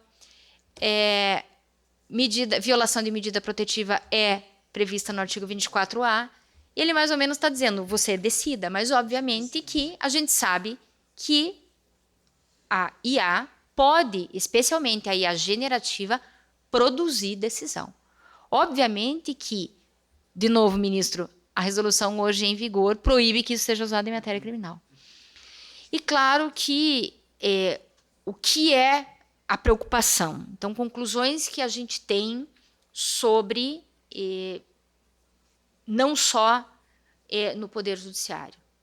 Eticidade no uso, transparência e governança, declaração, né, na permissão da construção dos seus relatórios, que mais ou menos se imagina, né, eu acho que a gente vai ter que rever isso profundamente aí pós audiência pública, reflexões, né, produção de relatórios, o que efetivamente pode fazer. Dei lá o exemplo, tem um artigo do Conjur, que, se não me engano, foi quem trouxe esses dados, na China, e aí a sedução dos dados, né? O trabalho da magistratura foi diminuído em 1/3 com o uso da inteligência artificial. Lá é uma regra, todo magistrado tem como seu assistente uma inteligência artificial. E a China economizou 240 bi do seu dinheiro quanto ao sistema judiciário. Esse dado lido de maneira rápida, ele é altamente sedutor. Especialmente num mundo em que a produtividade máxima é a regra e a expectativa da produção da decisão é relevante. E eu reflito assim, ministro, é claro que ninguém quer que o Brasil de novo seja condenado por morosidade em decisão judicial. Mas eu também reflito que uma hiperceleridade, especialmente em alguns grupos de casos, ela é bastante complexa. Vou sair da seara criminal. Vou pensar numa avaliação sobre alienação parental e guarda compartilhada. Então, doutor, como eu disse, é quase uma palestra paralela. Mas acho que, de novo, primeiro uma questão filosófica, o que é a tomada de decisão para o Poder Judiciário brasileiro e como vamos regulamentar, especialmente a transparência, né? E aí, de novo, por um lado, a vantagem da identificação do precedente e depois nós temos que seguir para o uso do precedente. Então, eu ainda acredito, falei isso lá na palestra, professor Rodrigo, que eu acho que a IA não pode decidir se eu vou decretar prisão preventiva. Ela pode me dar jurisprudência, ela pode me dar legislação, ela pode me dar como o STJ tem decidido em casos tais. E, claro, aí vem uma questão que é relevante e que também merece um segundo encontro aqui no IAP. Normalmente, a discussão sobre o direito humano envolve empatia, compaixão, né, e essa humanidade. E talvez quem está debatendo aquele processo de guarda compartilhada vai dizer, mas será que o juiz na minha audiência ele teve mais empatia por mim ou pela minha ex-companheira? Isso também é uma coisa complicada. Então, aspas, as vantagens do humano, elas também são questões que revelam um debate profundo da magistratura. O fato é que, para fechar, é por isso que eu preciso fundamentar a decisão. Os advogados têm que saber como a Priscila pensa o princípio da insignificância em munições. Eu não posso ir indo e daí um dia eu digo, não posso. E por isso eu tenho que fundamentar. Isso na IA se pensa em rastreabilidade. E obviamente que eu penso também, ministro, que o magistrado ou magistrada deve ter a sua decisão fundamentada e a gente precisa estruturar o uso da IA nesses contornos. Eticidade, transparência, governança, controle, enfim. Um outro tema para o IAP debater.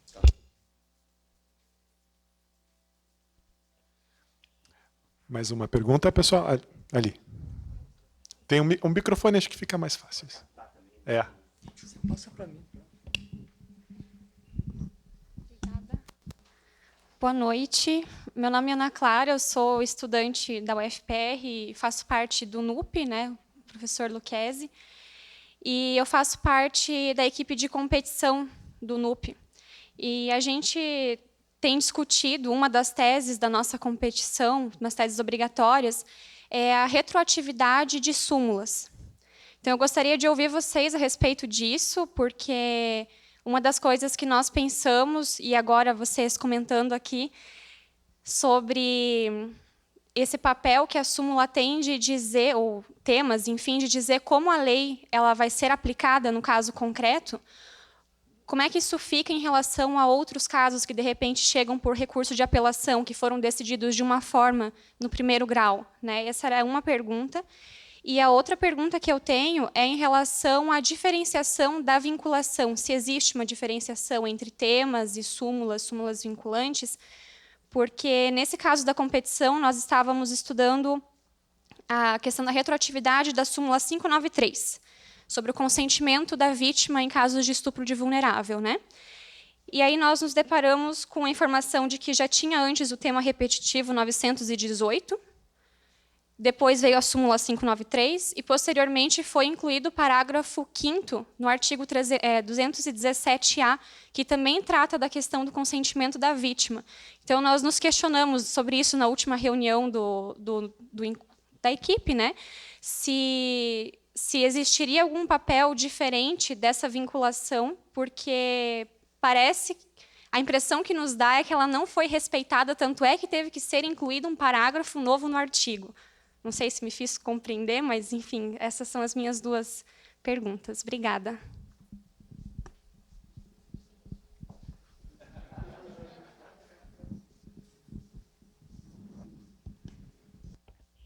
Pois é muito interessante, porque, em regra, no direito penal, a retroatividade só se opera no caso de lei nova para benefício do réu, né? Eu penso que casos julgados sob a vigência de uma matéria não sumulada não terão como se operar essa retroatividade, né? Até porque, senão, onde fica a segurança jurídica, né? E tem acontecido, veja, tem chegado lá para nós muitos pedidos nesse sentido. Olha, o entendimento mudou, então, como o meu caso foi julgado sob o entendimento anterior, eu quero um novo habeas corpus para aplicação retroativa mais favorável. Só que, repito, que se aplica em direito penal é a lei nova mais favorável. Esta sim retroage, não o julgamento, né? E não pense que são poucos, chegam muitos casos hoje, dentro da criatividade, né? A advocatícia tem chegado muitos casos assim. Inclusive, né, aproveitando, falando de habeas corpus, hoje há um processo que está acontecendo com o habeas corpus muito semelhante de como aconteceu alguns anos atrás, muitos talvez, com relação ao mandado de segurança, né? Uma proliferação, uma vulgarização assim extrema. Então, hoje, muitos habeas corpus discutem muitas questões, menos liberdade de locomoção. Então, também é uma questão de se tentar recolocar o trem nos trilhos, né? Aliás, a história do habeas corpus tem um livro em inglês muito interessante, que conta essas indas e vindas, a que ele se aplicava. E houve já, mesmo no Brasil, houve interpretações mais restritivas sobre o uso do habeas corpus, sob a égide de outras constituições, mas me parece que hoje estamos na fase mais ampliativa possível sobre a possibilidade de uso do habeas corpus. Grande parte disso se deve também ao Supremo e ao STJ, que reabriram essa possibilidade. Claro que é um tema que não é simpático à advocacia, mas eu digo que nós temos que repensar o habeas corpus, porque não há como, por exemplo, eu recebo 80 habeas corpus por dia, desembargadora, porque eu atendo, né, a minha clientela são 27 TJs, 6 TRFs e ainda 3 tribunais de justiça militar. Então é muito, 80 habeas corpus por dia, os senhores sabem que é uma coisa assim que não existe no mundo. Por isso é que eu até estava olhando, aqui não foi, se tem algum habeas corpus pendente. E o processo eletrônico trouxe uma facilitação muito grande para isso. Não existe mais sábado, não existe domingo, não existe nada. Então é algo que, né? Tinha uma outra pergunta, né? Há uma regra nossa que não cabe, em regra, revisão criminal quanto à mudança de entendimento. Isso já é um parâmetro. Mas, como toda regra, tem nós deixamos no texto uma possibilidade de que, em casos muito excepcionais, que se constitui uma mudança severa na interpretação, poderia se admitir uma revisão criminal. Então, talvez fosse um caminho para responder essa sua indagação. Talvez uma revisão criminal, Porque, inclusive, esse tema específico está sendo objeto de contestação, está pendente de decisão pela terceira turma, a possibilidade, se nós vamos revisar ou não, e casualmente eu sou relator, por isso que eu não posso falar o que vai dar, né? Estou estudando ainda, não tenho voto pronto, estou estudando, porque me parece que não é caso de revisar de novo o entendimento, porque há muitos tribunais de justiça que estão se queixando que, às vezes, um simples olhar do homem a uma menina de 14 anos considera-se estupro de vulnerável, porque a tal da contemplação lasciva que surgiu em um precedente de minha relatoria, mas é que tem que olhar o caso, o que gerou o precedente, entendeu? É totalmente diferente. Vou contar um outro caso. Há uns 2 meses atrás, nós, da quinta turma, tínhamos um habeas corpus, o caso era estupro de vulnerável, mas uma situação totalmente peculiar. O rapaz tinha 19, 20, a moça tinha 14, 15, ela engravidou, formaram uma unidade familiar, a mãe da menina consentiu, nasceu a criança e hoje eles moram como família. Então eu pergunto, socialmente, o que é melhor? Destruir essa família, mandá-la para o sistema penitenciário ou dar uma... né, salvar isso, digamos que seria... Derrogabilidade. Exatamente. E foi um caso tão interessante que foi 3-2. E durante o julgamento houve um vazamento seletivo e incompleto sobre a decisão que resultou em várias manifestações de entidades contra a quinta turma, porque claro que a mídia, pois, quinta turma solta estuprador. Isso é o que interessa, é o que vende. Não bastasse tá um pedido de CPI pendente na Câmara dos Deputados, uma CPI contra a quinta turma. Acreditem nisso. Então, são coisas que surgem no dia a dia dessa questão. Claro que um pouco disso foi assim suavizado com a criação do tipo do 215, né? Da importunação sexual, que dá para jogar um pouco, mas não é fácil.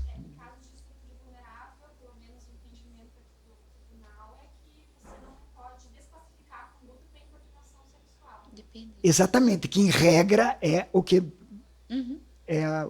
é o tema do STJ. Mesmo que mas, de novo, tem que se olhar casos concretos. Esse caso é típico. Ele 18 anos, a moça 15, tiveram filho, ficou tudo bem. Posso só fazer um comentário? Claro.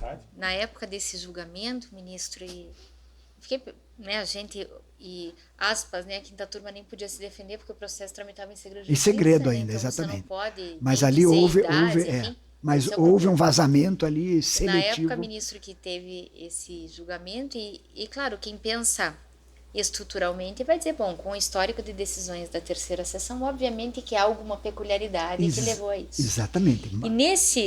E contemporaneamente a isso, a segunda crime julgou esse caso que eu comentei.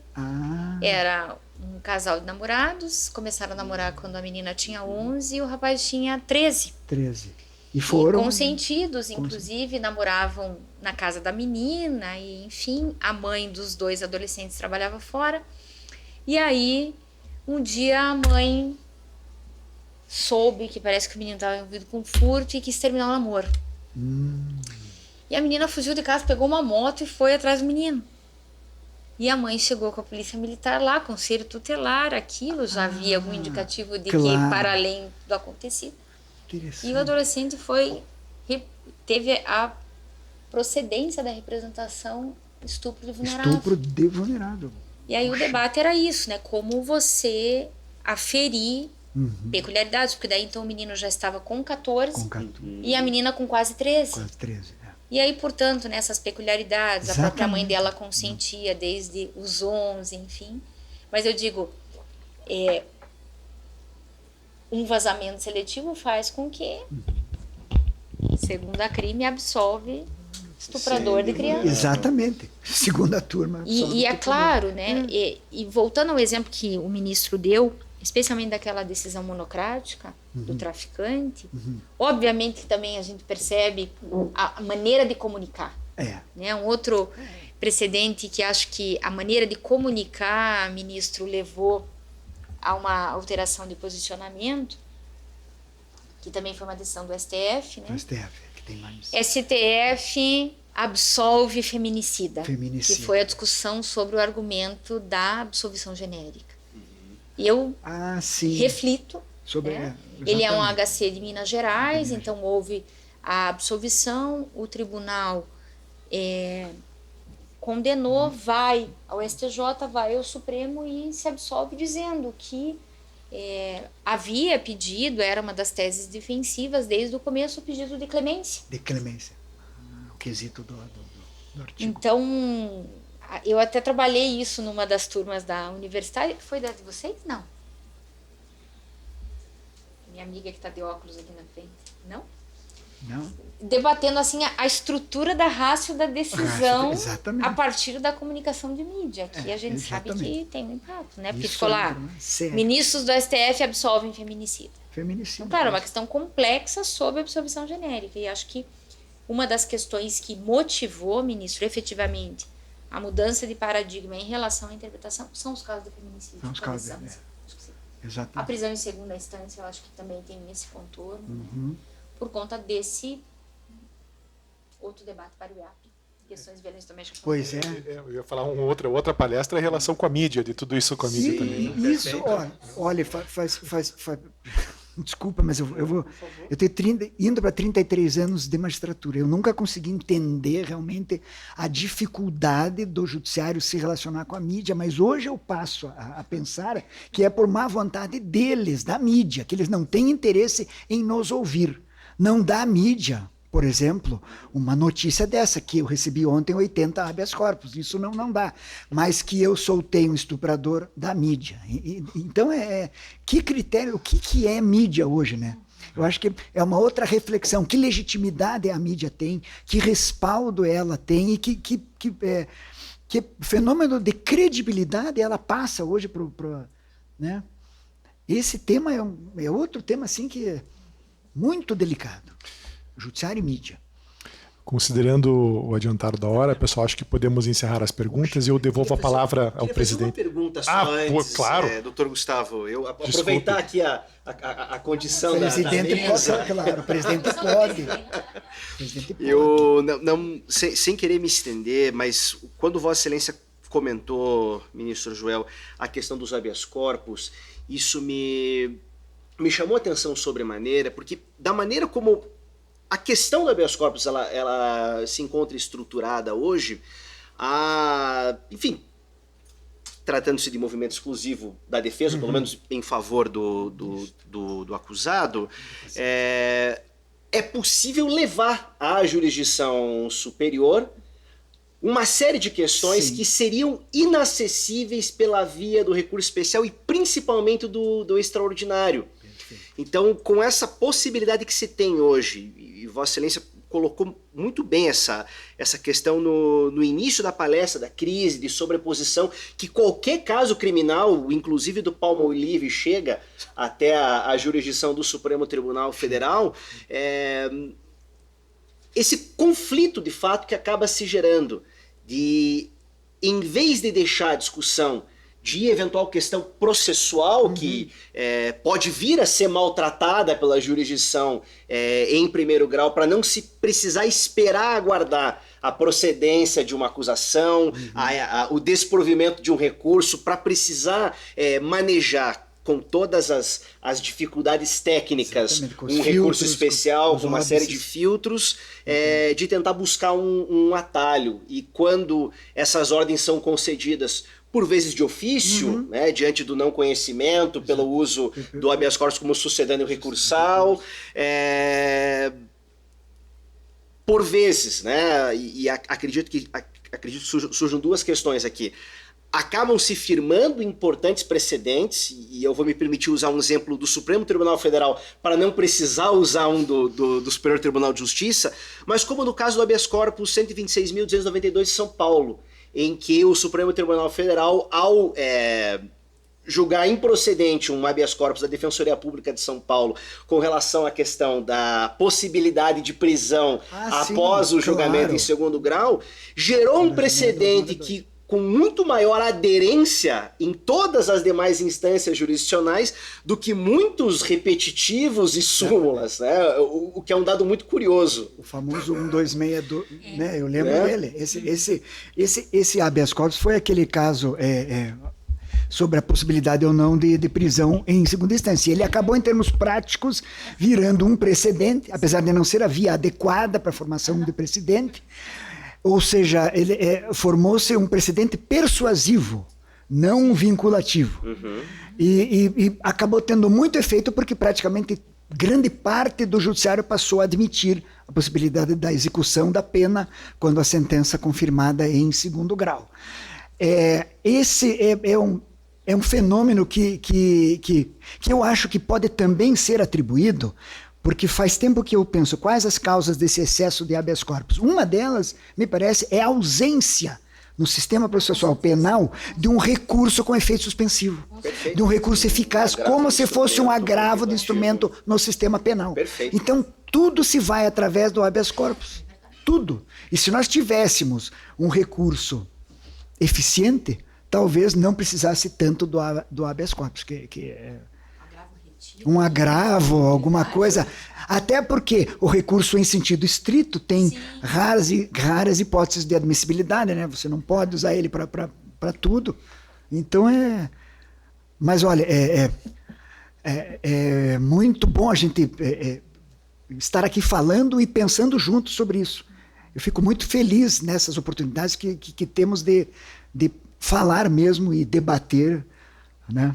Agradeço mais uma vez aí obrigado, pelo convite. Então, eu gostaria de agradecer mais uma vez ao Dr. Gustavo Scandelari pela coordenação, organização, estruturação desse evento. Identificou entre nós um tema de importância fundamental que ainda merece bastante discussão. Nós estamos caminhando ainda no início dessas temáticas e oportunidades como essa, de ouvir a desembargadora Priscila Plachassá, de ouvir o ministro Joel Ilan Paciorni, que é realmente uma oportunidade ímpar, principalmente por se tratarem de julgadores de referência, que exercem a magistratura com responsabilidade, com temperança e que são modelos a serem observados por todos nós. Eu agradeço muitíssimo ao ministro Joel por estar aqui conosco, por ter aceitado o nosso convite, à desembargadora Priscila por todo o esforço que sei que fez para poder estar presente aqui conosco essa noite. Não há nada que ser desculpado, pelo contrário, eu agradecimento por, diante de tamanhas dificuldades, ainda assim, atender a um convite do Instituto dos Advogados do Paraná e agradecer a presença de todas e todos que estiveram aqui conosco nessa noite por tornarem esse evento possível. Nós, sem dúvida, e tomei nota aqui de diversos temas que servirão de inspiração para debates futuros, e o Instituto dos Advogados do Paraná ficará muito feliz em continuar contando, o ministro Joel, a desembargadora Priscila, com suas sempre fundamentais contribuições. Agradecendo aqui mais uma vez, eu declaro encerrado esse encontro. Muito obrigado, boa noite a todas e a todos.